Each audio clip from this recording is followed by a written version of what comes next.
So another thing actually I want to show is, so if we look at returns over time, so let's take the simple return graph here and then create a simple line chart. And so here's our 1 month rate of return. And now one of the things you should sort of look at this graph of returns. And so you know, one thing to note is in these monthly returns that the monthly returns are fluctuating at about 0, right? So on average, over this time period, the rate of return, the monthly rate of return was about 0. Sometimes the monthly rate of return was as high as 30%, and sometimes the return was as low as 40%.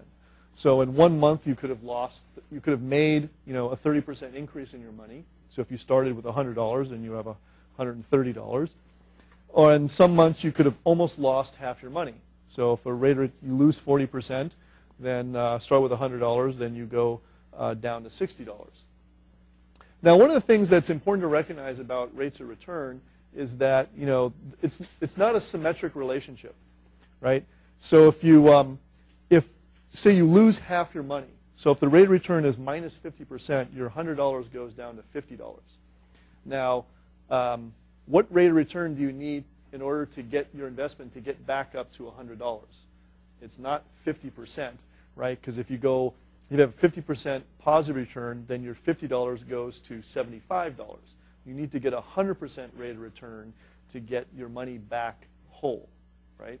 So this is one of the nasty features of returns, is that, you know, a negative 50% return does not get canceled out by a positive 50% return in the next period. You need a 100% return to get you back whole. And so, and that, you know, by looking at this data, that result is a bit hidden in this. Now, one of the things that's often done, so these are monthly rates of return, okay? Very often, you know, we might want to plot what is the growth of $1 invested every month. So the idea is you want to calculate the future value of $1. So I start my investment with $1, and then the next month, you know, what does my dollar grow to? It grows to 1 plus the interest rate. And then after 2 months, what does my dollar grow to? It's 1 plus the rate of return over the first month times 1 plus the rate of return over the second month. So very often in finance, you see these growth of $1 graphs.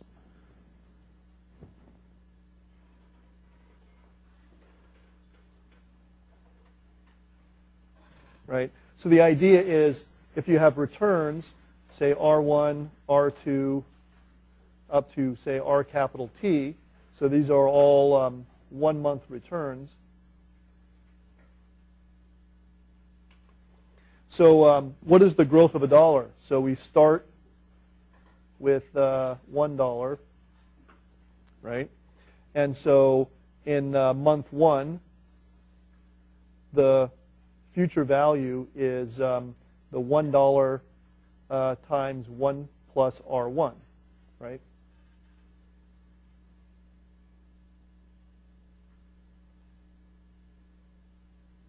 Okay, and then in month 2, the future value is what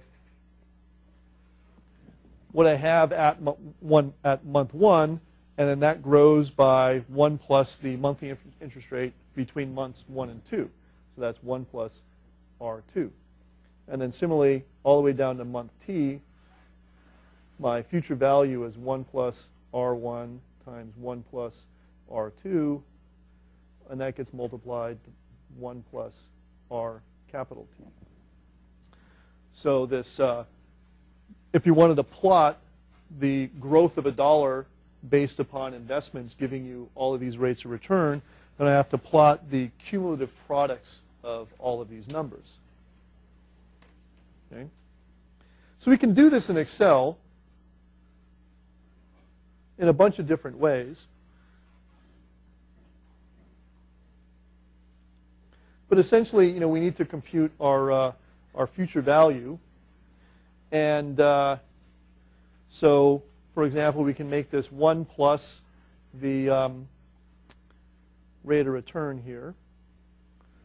And then what we can do then is make this equal to this number times 1 plus the rate of return here. And so then I can just copy this formula down all the way.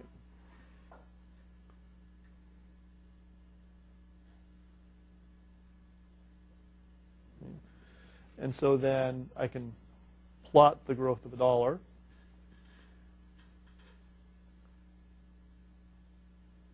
And so we see, based on the rates of return in Starbucks, we started with $1 in 1992, and we want to know at the end of our data sample, which is, I think, I don't know when it is, our $1 has now grown into about $30 over this period of time.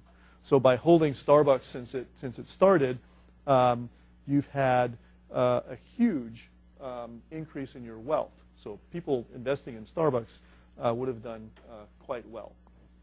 So this is called an equity curve, and it's just showing what happens to the growth of a dollar based on investing in Starbucks. And essentially, you know, what you're finding is what $1 has grown to after every month. And so you saw, notice that this graph here looks very much like the price graph of Starbucks, right? And the only thing that's different between this graph and graphing the price is that we've just normalized the starting price to be equal to 1. Okay? So that's another way of viewing what this graph is. It's as if we started with the Starbucks prices and we made the first price equal to 1. We normalize it by the first price, and then we just plot the growth of prices over